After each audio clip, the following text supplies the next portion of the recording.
23절에서 27절입니다.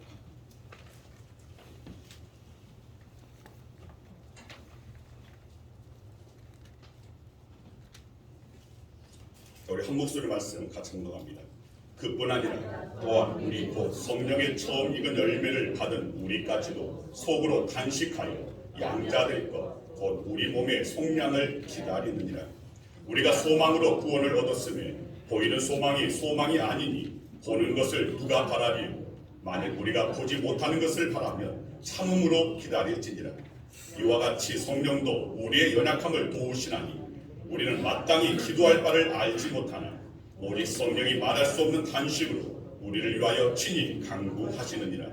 마음을 살피시는 이가 성령의 생각을 아시나니 이는 성령이 하나님의 뜻대로 성도를 위하여 간구하심이니라. 아멘. 기도하겠습니다. 아버지 감사합니다. 주님, 이 시간 말씀을 드릴 수 있는 은혜 주시니 감사합니다.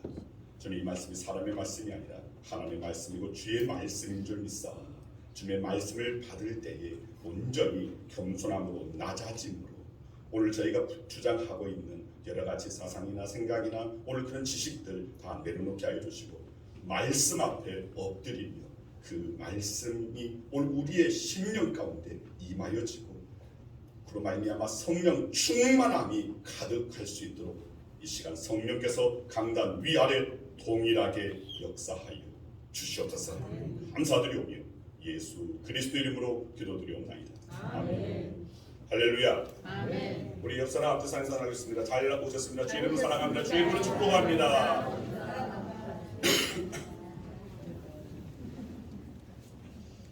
자, 오늘 말씀의 제목은 탄식을 기도로.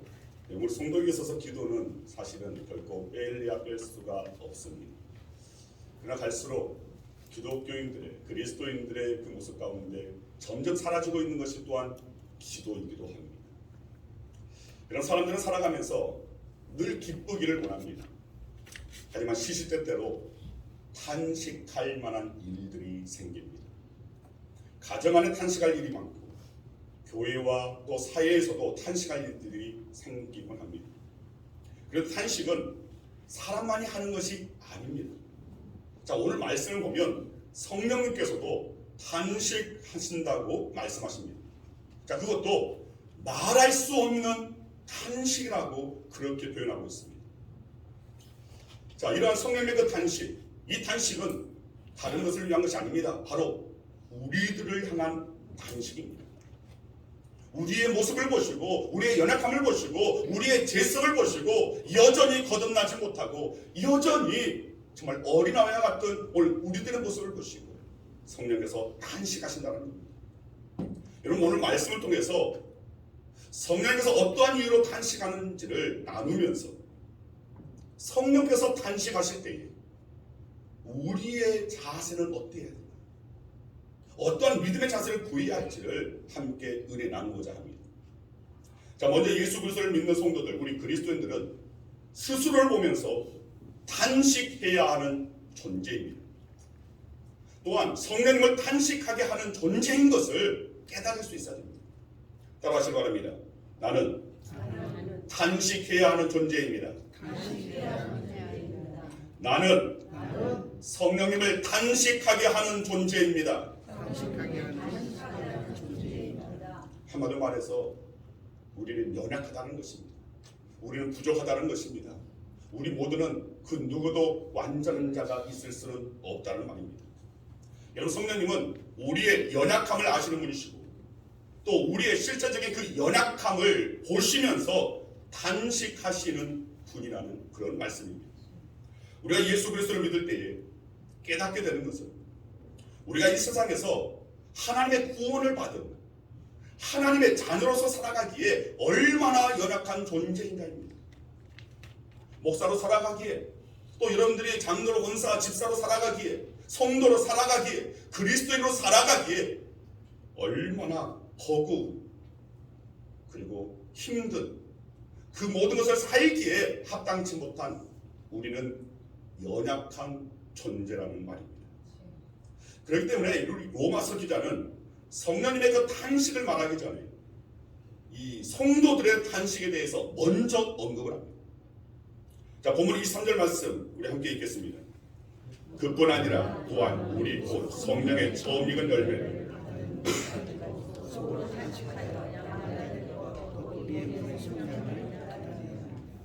자, 우리는 예수 그리스도를 믿음으로 죄에서 구원을 받았습니다. 또한 예수 그리스도를 믿는 그 믿음으로 말미암아 하나님의 자녀가 되었습니다. 그런데 우리가 예수님을 믿는다고 당장 완전한 구원의 상태, 완전한 양자, 즉 하나님의 자녀가 된 상태에 이른 것은 아니라는 것입니다. 우리가 예수님의 보혈로 의롭다 칭함을 받아 구원받고 하나님의 자녀가 된 것은 맞습니다. 그러나 우리의 지금의 모습 속에는 여전히 하나님을 닮은, 하나님의 형상이 회복된 하나님의 자녀다운 모습보다는 여전히 세상은 다릅니다. 여전히 세상과 별반 다를 바 없는 세상적인 사람의 모습을 여전히 버리지 못하고 있다는 것입니다. 사도 바울은 누구보다 예수 그리스도의 보내심을 알고 그 뜻대로 살고자 몸부림쳤던 그런 인물이고, 또 그 실제로 많은 사람들이 이 사도 바울의 그 삶을 바라보면서 정말 믿음이 거장이라고 그렇게 칭송합니다. 그런데 그럼에도 불구하고 바울은 자기 자신을 보면서 탄식을 하고 있습니다. 여러분, 사도 바울이 탄식하는 것 한번 로마서 7장 24절 말씀 같이 한번 읽겠습니다. 오호라, 나는 곤고한 사람이로다. 이 사망의 몸에서 누가 나를 건져내랴. 여러분, 사도 바울이 정말 믿음의 거장이라고 할 수 있고 많은 사역을 했고 정말 많은 영혼을 구원했던 이 사도 바울이 자기 자신을 일컬어서 나는 곤고한 사람입니다. 이 사망의 몸 누가 나를 건져낼 수 있습니까? 여러분, 사도 바울이 이러했다면 오늘 우리는 어떠합니까? 우리는 오늘 이 공고함보다 더욱 심한 공고함 가운데 우리는 몸부림칠 수밖에 없는 존재예요. 우리는 사망의 자리에서 정말 발버둥칠 수밖에 없는 그런 존재라는 것입니다. 여러분, 사도 바울이 탄식하는 것은 자신의 속사람은 하나님의 법을 즐거워하는데 자신의 지체, 즉 자신의 그 육신, 자신 안에 있는 여전히 남아있는 육신의 그 정욕아래, 여전히 남아있는 이 죄성이 이것이 계속해서 활동하고 그리고 죄법이 사로잡고 있다는 것입니다. 그래서 사도 바울은 자기 자신의 스스로의 연약함을 바라보면서 탄식합니다. 탄식하면서 자기 자신을 성찰하는 것입니다. 탄식하면서 믿음으로 온전히 서고자 몸부림치고 있다는 것입니다. 여러분, 이 탄식이 사실은 우리 모든 그리스도인들에게 있어야 한다는 것입니다. 근데 자기 자신을 향한 그 탄식이 언제부터인가 점점 사라져버려요. 탄식하지 아니하고 그저 하나님의 주시는 그 영광만을 구하고 있는 우리의 모습은 아닙니다. 여러분, 우리 그리스도인들의 기본은 먼저는 십자가의 그 시선 가운데서 우리 자신을 바라보면서 탄식해야 해요. 여전히 내 안에 남아있는 그 죄성을 바라보면서 우리는 탄식할 수 있는 자들이 되어야 한다는 겁니다. 여러분, 우리의 삶 사도 바울과 별반 다르지 않습니다. 하나님의 말씀대로 살아간다고 하지만 우리의 육신적인 욕망이나 무지함으로 인해서 또 여전히 죄의 본성에 사로잡혀서 하나님의 뜻을 거스르기도 하고 또 하나님의 말씀대로 살아가지 못하고 여전히 사단에 매이고 악에 매이고 그렇게 정말 세상과 별반 구별함이 없는 오늘 그런 모습의 삶을 살기 일수라는 것입니다. 여러분, 우리는 예수 그리스도로 말미암아 하나님의 구원을 받은 자녀입니다. 하나님의 자녀로서 하나님의 말씀대로 살아가고자 하지만 그 한편에서는 하나님의 말씀대로 살아가는 것을 방해하는 육신적인 부분들을 보면서 우리는 안타까워해야 되고 또 탄식할 수밖에 없는 존재들임을 인정해야 한다는 것입니다. 그렇기 때문에 예수를 믿는 우리들은 세상 사람들보다 탄식거리가 하나 더 있는 것입니다. 우리는 말씀대로 살아가겠다고 하지만 실제로는 실천하지 못하고 있습니다.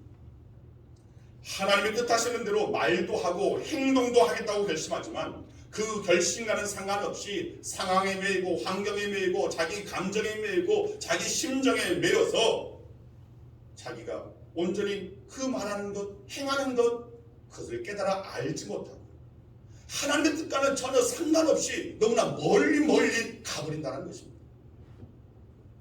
여러분, 하나님 앞에서 예배생활, 기도생활, 말씀생활 잘 하겠다고 결심하지 그렇게 하지 못하는 여전히 우리는 이러한 연약함을 갖고 있다는 것입니다.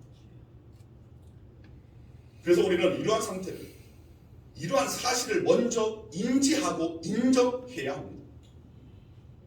즉 자신이 얼마나 연약하고 무지한가를 깨닫고 탄식할 수 있는 자들이 되어야 한다는 것입니다.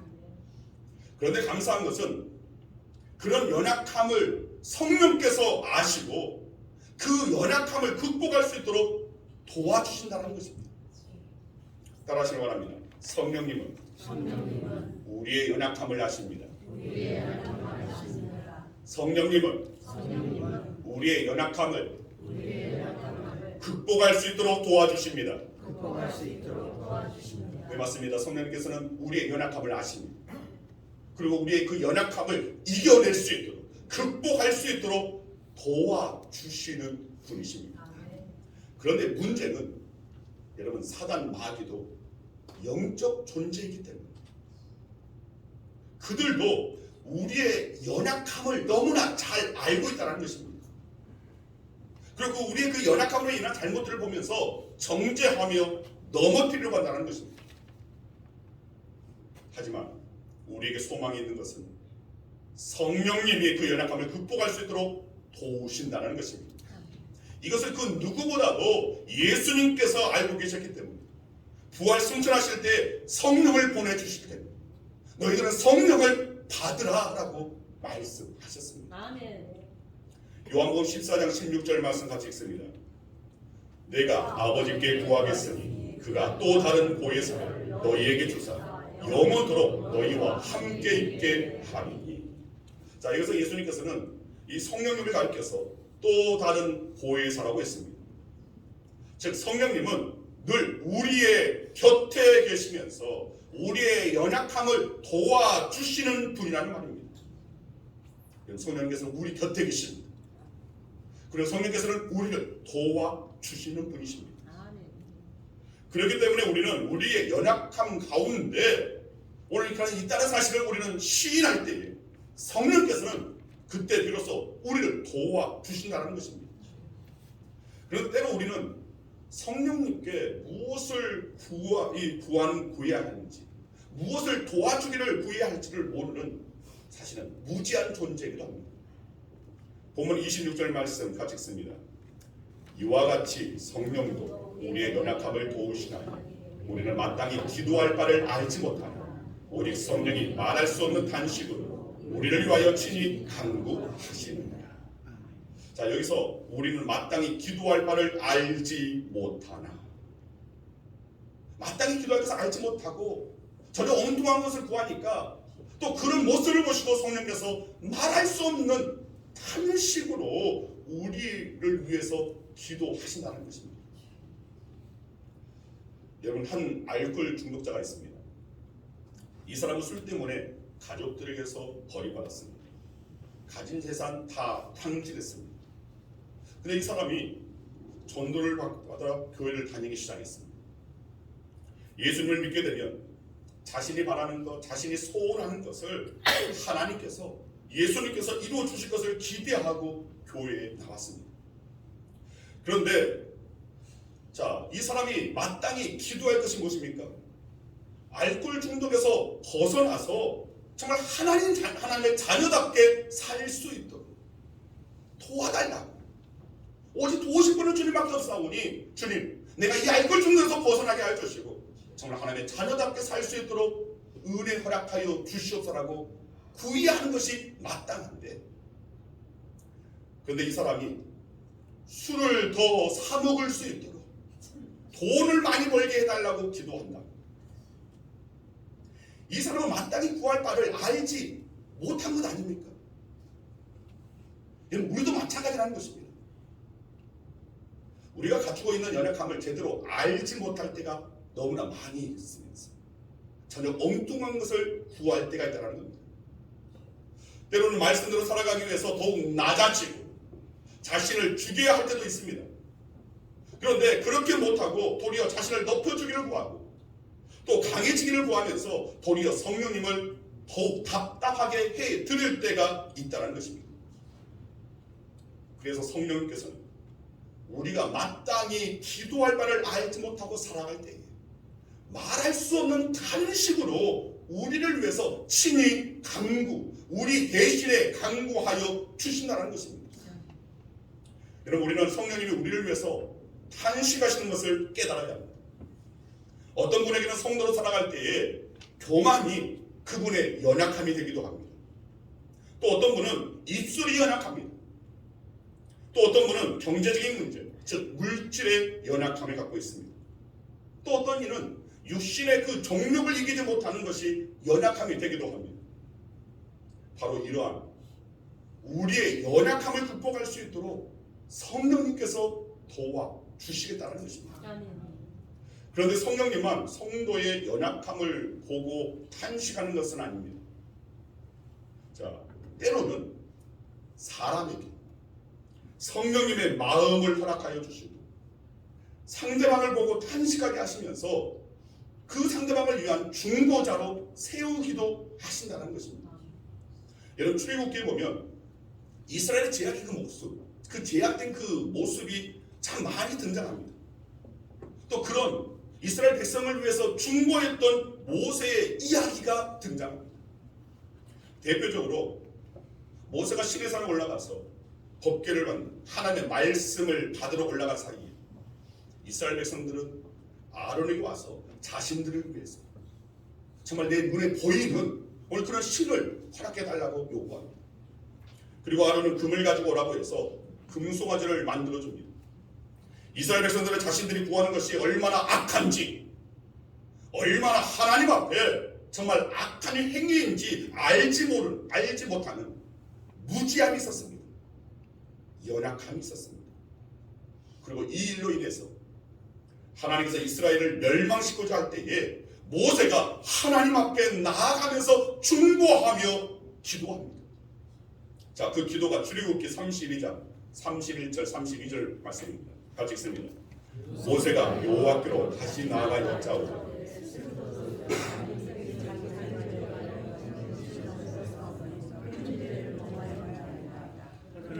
이제 그들의 죄를 사하시옵소서. 그렇지 아니하시오면 원하건대 주께서 기록하신 책에서 내 이름을 지워버려 주옵소서. 이런 모세는 이스라엘 백성들의 그 연약함을 보았습니다.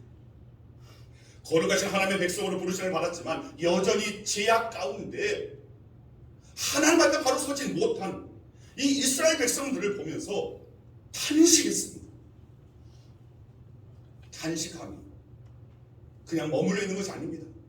단식하며 이스라엘 백성들을 나무라고 있는 것이 아닙니다. 단식하며 이스라엘 백성들을 저주하고 있는 것이 아닙니다.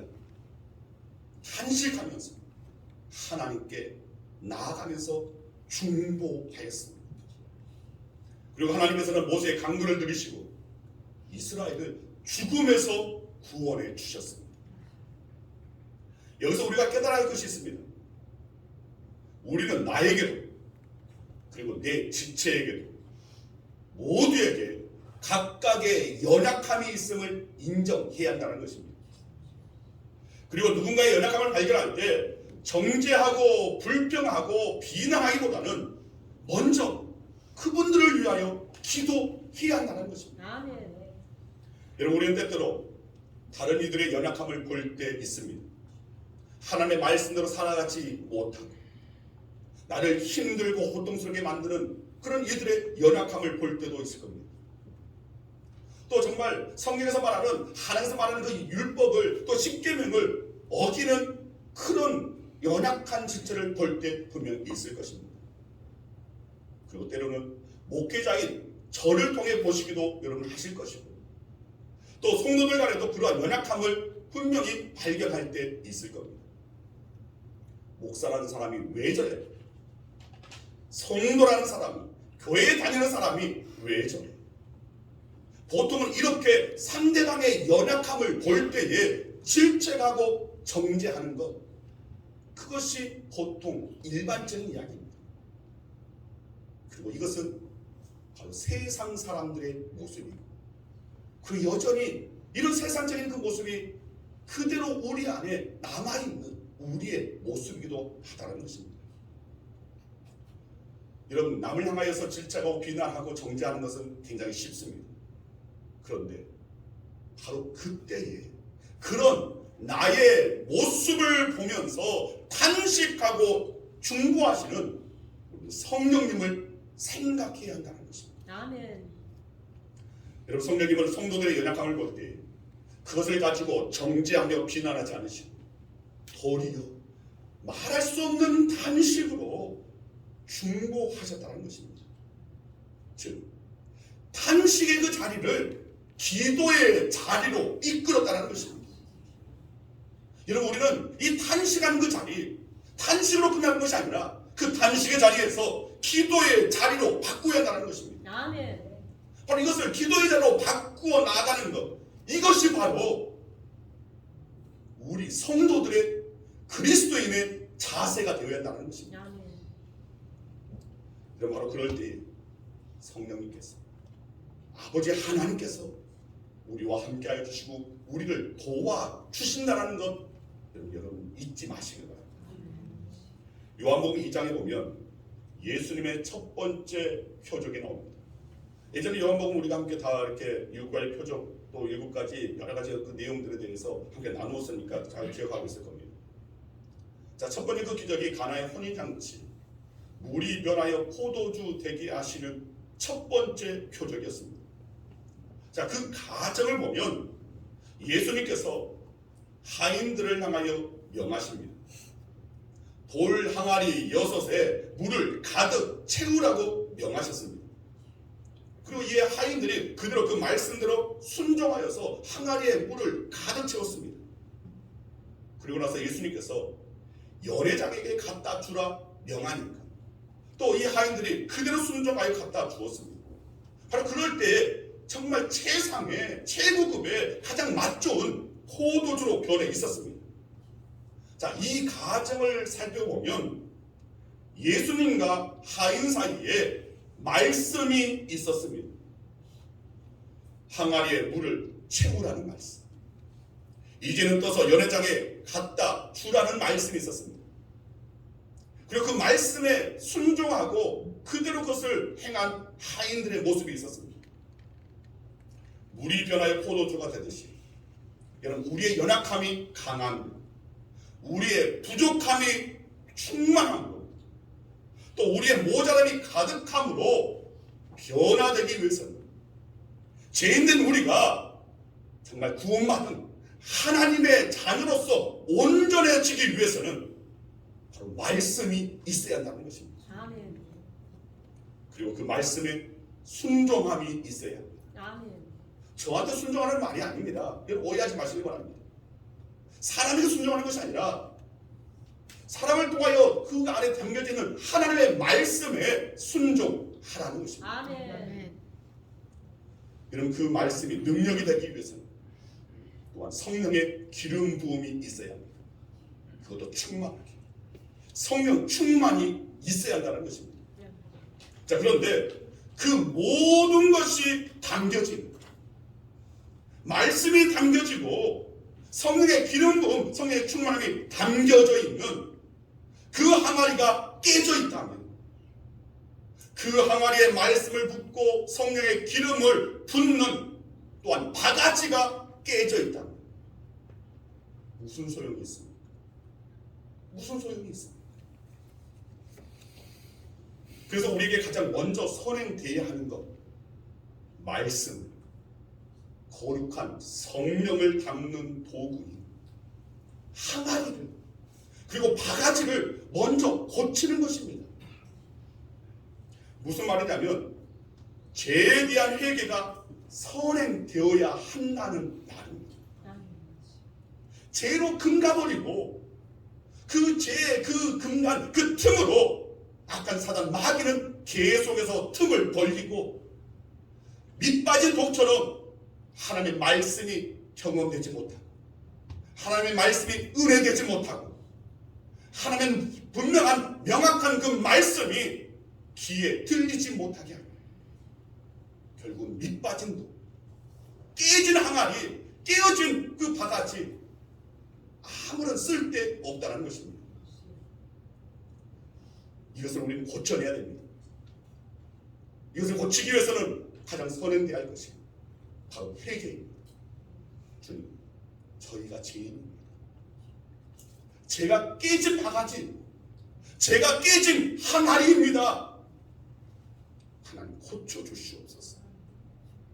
바로 나의 깨어짐을, 나의 상함을 주님께서 아실 것입니다. 우리의 상하고 금가고 깨어진 그 부분, 이제는 주님께서 돌보시고 주님께서 함께하여 주셨습니다. 다시금 주님의 말씀이 가득 채워지고 성령 충만함이 우리 안에 가득 채워져서 주님께서 우리에게 맡기신 그 사명, 그냥 그 사명 있다는 것으로만 끝나는 것이 아니라 직접 그 사명을 붙잡고 행할 수 있는 예수님의 12 제자들처럼 죽으면 죽으려고 죽기까지 따를 수 있는 저와 여러분들이 되어야지 않겠습니까? 지난주 화요일 주일 어떤 목사님이 저에게 보내온 찬양이 있었습니다. 저는 이 찬양을 들으면서 새로운 마음가짐을 가졌습니다. 함께 한번 들어보았으면 좋겠습니다. 여러분 들으실 때 가사를 묵상하며 한번 들어보시길 바랍니다.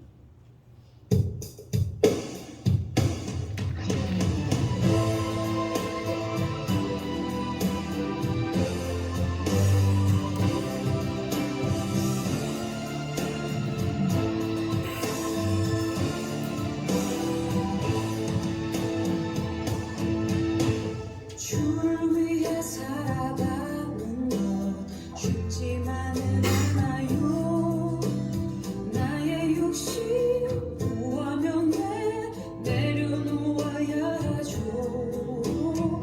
하지만 걱정하지 마요. 나를 들이는 순간 아버지의 크신 손이 강하게 붙드시죠. 수많은 믿음의 선배들 주를 위해 살았죠. 죽으면 죽으리라 아버지의 기쁨의 눈물 보며 내가 선한 싸움을 싸우고 나의 달려갈 길을 모두 마치고 아버지 향한 믿음을 지켰으니 이제 나를 위한 그 밸류가 주실 나의 아버지 내게만 아닌 주를 사모한 모든 자에게니라. 여기까지만 있습니다. 여기 찬양 가사처럼 주를 위해 살아가는 것 결코 쉽지 않습니다. 나를 내려놓아야 하고 또 나를 드려야 합니다. 나를 드린다는 것은 오늘 우리가 붙잡고 있는 세상적인 것, 우리의 생각, 우리의 판단, 우리의 세상에 어떤 우리 안에 여전히 남아있는 탐심, 정욕, 오늘 그 모든 것 다 내려놓고 주님, 나를 마음껏 쓰시옵소서. 나를 통하여 주님이 하고자 하는 바 이루시옵소서.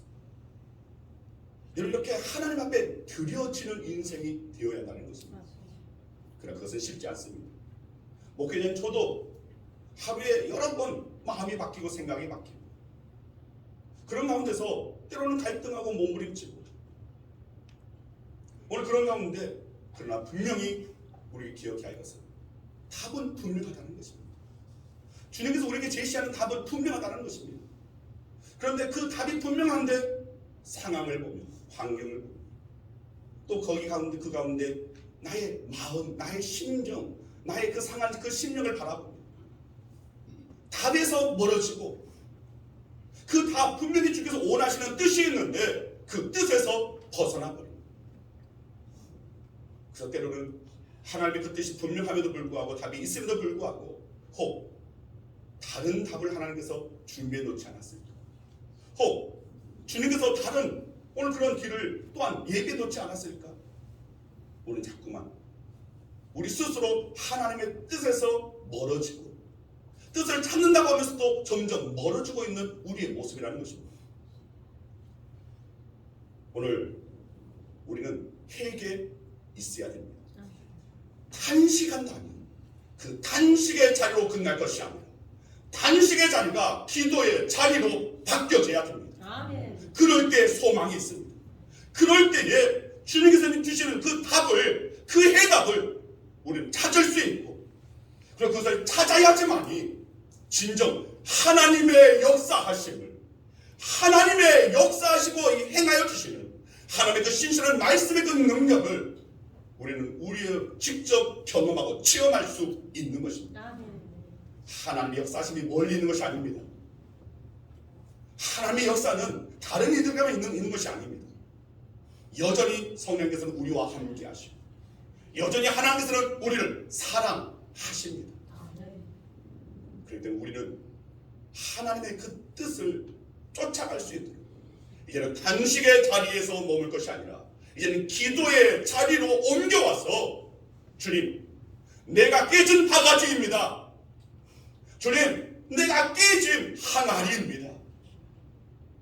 하오나 만드시는 분이 하나님이시기에 그런 연약한 자들을 택하신 분도 하나님이시기에 하나님의 크고 강한 손으로 내밀어 주시고 그 깨어진 부분 고쳐주시고 그 갈라진 틈 메꾸어 주시어서 주의 말씀이 담겨지고 하나님의 능력이 담겨지고 성령의 충만한 기름 부음이 결코 헛되지 않도록 내 안에 가득 철철 넘칠 수 있도록 주님 오늘 내게 이 은혜가 임할 수 있도록 역사하여 달라고 먼저는 우리가 회개하고 주님 앞에 간구할 수 있는 자들이 되어야 한다는 것입니다.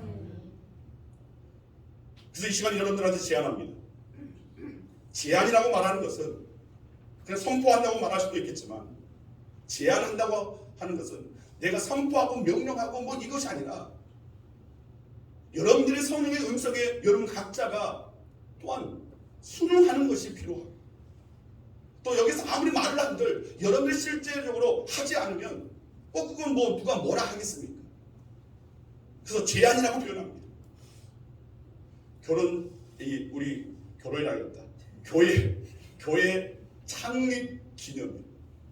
제가 우리 사모한테 결혼 기념에 뭐 해줄게 앞으로 이후에 뭐 해줄게 했는데 사실 한 번도 지켜본 적이 없어서 항상 마음에 남아서 이 결혼이라고 하는 교회 창립일 3주 남았습니다. 그때까지 3주간의 기간이 있습니다. 사실을 한번 해볼까도 해봤지만 아니 교회 창립일 그때까지 먼저 정말 다시 새롭게 하나님의 그 은혜를 붙잡고 사명을 붙잡고 나아가기 위해서 먼저 우리가 해야 할 것이 다니엘의 그 세일의 기도처럼 3주간 21일간 정말 주님 내가 깨진 바가지입니다. 내가 깨진 항아리입니다. 나는 연약한 존재입니다. 나는 여전히 세상 지약에 물들어 있고 세상 지약에 붙잡혀 있는 존재입니다. 이 3주간의 그 기도가 여러분 가운데 있었으면 좋겠습니다. 그리고 3주간의 그 기도 이왕이면 같은 시간대에 기도했으면 좋겠습니다. 매일 3번씩 아침 7시에 정오에 그리고 오후 8시에 꼭 그 시간이 아니어도 좋습니다. 여러분 각자의 형편대로 하셔도 좋습니다. 그러나 가급적 그 시간에 맞춰서 우리 모두가 회개하면서 주님 앞에 탄식하고 간구할 때 하나님께서 우리의 기도를 들으시는 분이시기 때문에 기도의 어떤 무용력을 여러분들 말하지 마시고 기도를 들으시는 하나님을 바라보면서 우리는 이 기간 동안 강하게 진심으로 전심으로 기도하면서 우리 그 모든 그 상한 것들을 주님께서 회복시켜 주시고 이제는 말씀이 네 안에 담겨지고 성령이 담겨져서 하나님의 정말 나의 하나님이심을 경험하고 우리 양원교회의 하나님이심을 우리와 함께 하시는 하나님이심을 경험하고 체험할 수 있는 진정한 회복의 역사가 임하는 저와 여러분 되기를 간절히 주님의 이름으로 축원드립니다. 아멘. 자, 이 시간 우리 찬양을 하는데 반주에 따라서 우리가 부르는 찬양이 아니라 방금 이 영상을 틀어놓고 또 다른 영상입니다. 같은 가수가 부른 찬양이지만 자막이 나와 있습니다. 악보가 나와 있습니다. 여러분 그냥 앉은 자리에서 이 찬양을 들으면서 또 여러분들이 그 가운데서 따라 부르시길 바랍니다. 좀 음이 좀 높기도 합니다. 또 저도 이 곡을 다 소화하지 못했습니다. 여러분들끼는 하지만 소화하지 못했습니다. 이미 예전 그 노래이지만 또 이제는 그냥 가볍게 들었기 때문에 그러나 이 찬양의 그 가사 생각합니다. 다시는 우리가 사명이 붙잡힌 그런 우리들이 되어지고 우리 교회가 되어지고 그 사명에 붙잡힌 한국교회가 되어지기 위해서 오늘 그 가운데서 먼저 이 찬양을 통하여서 각오와 결단이 있어졌으면 하는 바람입니다. 우리 함께